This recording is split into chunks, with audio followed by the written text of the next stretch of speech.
Hello, my horror-loving dudes. I'm Killjoy Jake, and today we got some updates on a bunch of upcoming horror movies and series. If it's Welcome to Derry, Evil Dead Rise, a new movie from Rocka Rocka, MaXXXine from Ty West, and also a Scream 7 update that is gonna get some of y'all in tears. I would have had this video out yesterday, but I was just crying for several hours on end.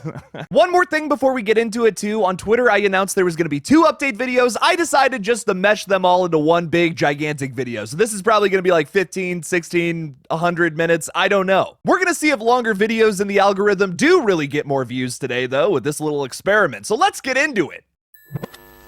Well, sometimes that is better.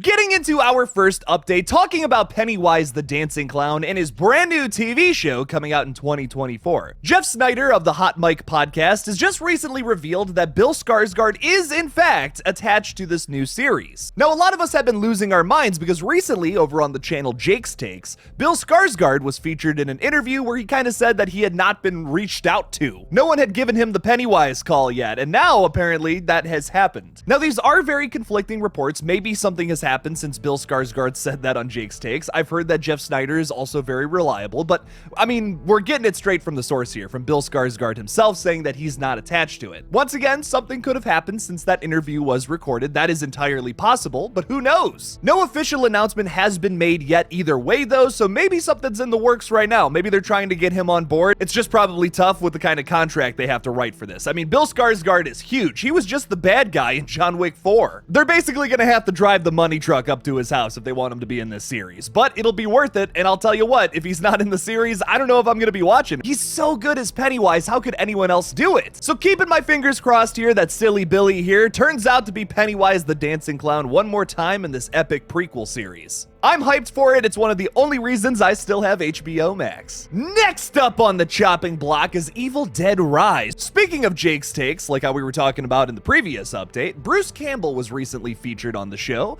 and he had some very interesting things to say about Ashy Slashy. Jamie, play that back. Any update on any particular text message that you may have gotten recently? It is an April Fool's tradition to always check the date of a certain post if it seems too good to be true. Finally, Bruce Campbell is working again. Finally, Bruce Campbell has a real part in a real movie again. He's going to be okay after all. No. So, full disclosure, it's all a crock. But having said that, in success, crazy things happen. How many shows have been rebooted? In success, crazy things happen. As you heard from the king himself, he's kinda teasing an Ash vs. Evil Dead Season 4 there, which I think would be pretty cool. Bruce Campbell later goes on to talk about how Mia from Evil Dead 2013 is still alive in universe. So could she be a character on a theoretical Season 4 of Ash vs. the Evil Dead? I think that would be a lot of fun. As you all know, we were left on a cliffhanger from Season 3, so it would be nice to see that resolved at some point, and maybe Mia is in that universe too. What do you think Mia would be doing in the Ash vs. the Evil Dead universe, especially where we're left off at? If you have any theories for that or a future Evil Dead movie that features the characters, leave me something about it in the comments below. We also have a tiny but very exciting update on MaXXXine, the 3rd film in the X trilogy coming from director Ty West. A24 has just revealed that filming on MaXXXine is now underway with a brand new teaser image. Now, because I'm an absolutely insane YouTuber who has to overanalyze literally everything, I just picked apart this picture for like 20 minutes before I started recording this bad boy. Now, we already learned from the teaser that came out a couple of months ago that the film would be taking place in 1985 in California. That is all confirmed by this nice little license plate we have here. Now, the most fascinating thing about this license plate, though, is that it also says October in the top left corner there. Could that be a tease that maybe the film comes out this October? Maybe it takes place on Halloween? There's so many different things we can talk about here. The turnaround rates for movies have been exceptionally fast recently. Like, let's look at Halloween Ends for a minute. That filmed at the very beginning of 2022 and came out in October of the same year. It is a slasher film at the end of the day. It's not like they have to have these crazy VFX teams working on this movie or anything like that, unlike a Marvel movie, for instance. Like, they could theoretically film and edit this movie in like 3 or 4 months. And then, of course have it ready by this October. That is entirely possible. Me personally, I like when directors kind of sit on movies for a little while and then like make changes over time just to perfect it. I think from like the time you write your outline to the time that the film releases, that should probably be about 2 years, just because I think you could take your time to kind of nitpick things, make things the very best that they can be. But at the same time, once again, this is a simple slasher film. So is it okay for it to come out in October? Would that affect the overall product as much as something like, let's say, a Marvel movie, where if the VFX suck,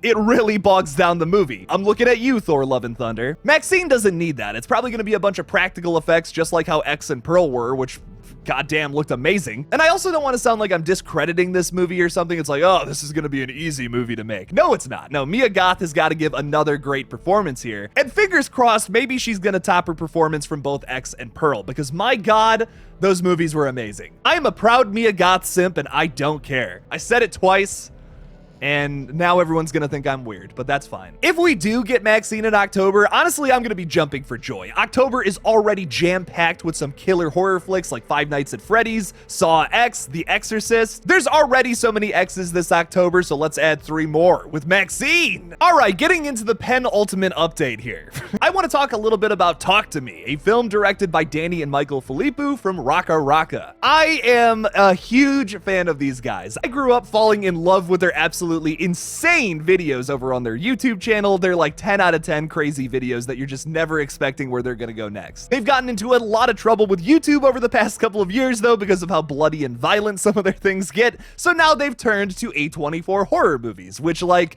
could not have been a better one up. The trailer for their movie dropped yesterday, and I'm seeing a lot of mixed feelings on the trailer, saying it looks a little too bodies, bodies, bodies. It looks a little too like a movie I've seen too many times, but I promise you, this will not be that. Something I love about Raka Raka's channel is that they'll post videos with a thumbnail where you're like, okay, this is your typical kind of YouTube video. It's like, oh yeah, every YouTuber collaborates with Mr. Beast at some point and does some kind of, oh yeah, you know, Mr. Beast is in my video. Like Airrack, I think, is a really good example of that. Like he does a bunch of videos with Mr. Beast, and it's like, yeah, they bring people in, of course, but it's your same old, same old. Raka Raka, on the other hand, do something very, very different with their videos. If you watch the Mr. Beast video, you'll notice that there's a subplot with a character named Bug, where they have to feed him every 4 hours. There's even one point in the video where they try to sneak into some girl's apartment to kidnap her and then feed her to this bug creature. Their videos always go completely off the rails like that, even though they seem like there's something so normal and familiar. So I promise you the same thing is going to be happening here with Talk to Me. Don't judge a book by its cover. I will admit the trailer is a little underwhelming, but I think that's because it didn't show too much, which, like me personally, I'm all about that. There was a lot of intriguing little creepy images in there that had me wanting to see the movie, even if I wasn't already a huge fan of the directors. Like there's like a kangaroo hopping out of a puddle of blood in like the middle of a hospital somewhere. What is going on there? I have to know. I love when a horror movie gives us a really iconic item. It's a really specific and weird niche thing for me to like,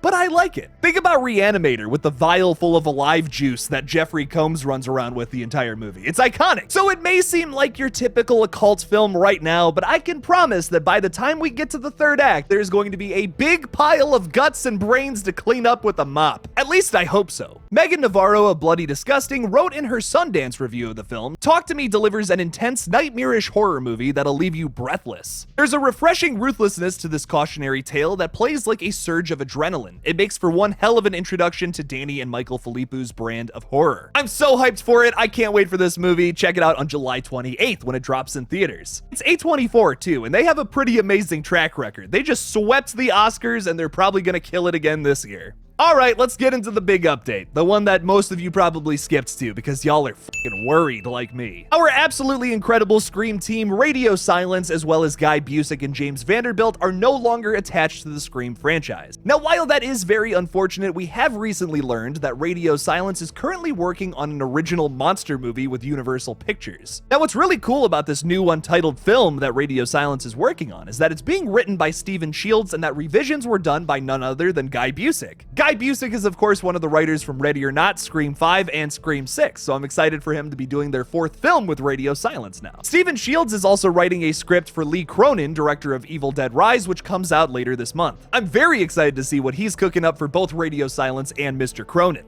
All that we know about this new monster movie is that it'll be in the same vein of movies like Lee Winnell's The Invisible Man and Renfield. It'll provide a unique take on legendary monster lore and will represent a fresh new direction for how to celebrate classic characters. They are not a part of a shared interconnected universe, which allows each film to stand on its own. This new direction is filmmaker driven, inviting those with original, bold ideas to develop stories and pitch them. Isn't that a breath of fresh air where everything isn't connected, and if you miss one movie, you're totally missing out on the bigger story happening? I am feeling the MCU fatigue so badly right now, and like I'm seeing all of these other franchises try to do the same thing. Like John Wick is slowly turning into the JWU right now. We got the Continental and Ballerina coming out, and I'm like, I don't care. I love John Wick. I love all 4 of those movies. They're killer, but that's the story, man. That's it. Not everything has to be this overcomplicated, interconnected universe, and I'm like, I'm starting to get really sick of that in films, and this is a breath of fresh air from Universal. Now, getting back on topic here, I talked about a little bit at the beginning of this video how I was crying for 8 hours over this decision. Now, while this is very unfortunate and I am sad that they're not doing another Scream movie, maybe at the end of the day, this is a good thing. Scream is known for breaking the typical mold on whatever is happening in the film industry, most times doing things in a better way. We have seen a lot of requel trilogies recently, and typically the third entry is the worst of the 3. Star Wars Episode 9, Jurassic World Dominion, Halloween Ends. We have seen this far too often where the same creatives maybe get some fatigue over time, and they're like, you know, it's the last one. I'm excited to move on to something else. Instead of giving us a half-assed Scream 7 where maybe they just didn't have an idea for it, they decided just to move on and do something else. Leave us with 2 really good entries and then move on. In a way, I admire and respect Radio Silence for that decision, but at the same time, I do still want more Scream films. And if I'm being blatantly honest, they are just leaving money on the table if they don't make a Scream 7. So it's gotta happen. So will Scream 7 still happen? Yes. Like, there's a 90% chance that it still happens. It just won't happen with Radio Silence, Guy Busick, and James Vanderbilt, which does make me sad, but I'm still excited for the future of this franchise and any more creatives who have some good Scream ideas. I have talked a little bit about how much I would love for Christopher Landon and Michael Kennedy to write, direct, respectively, a new Scream film. I think that they would bring a very unique vision to the Scream franchise that would be a lot of fun.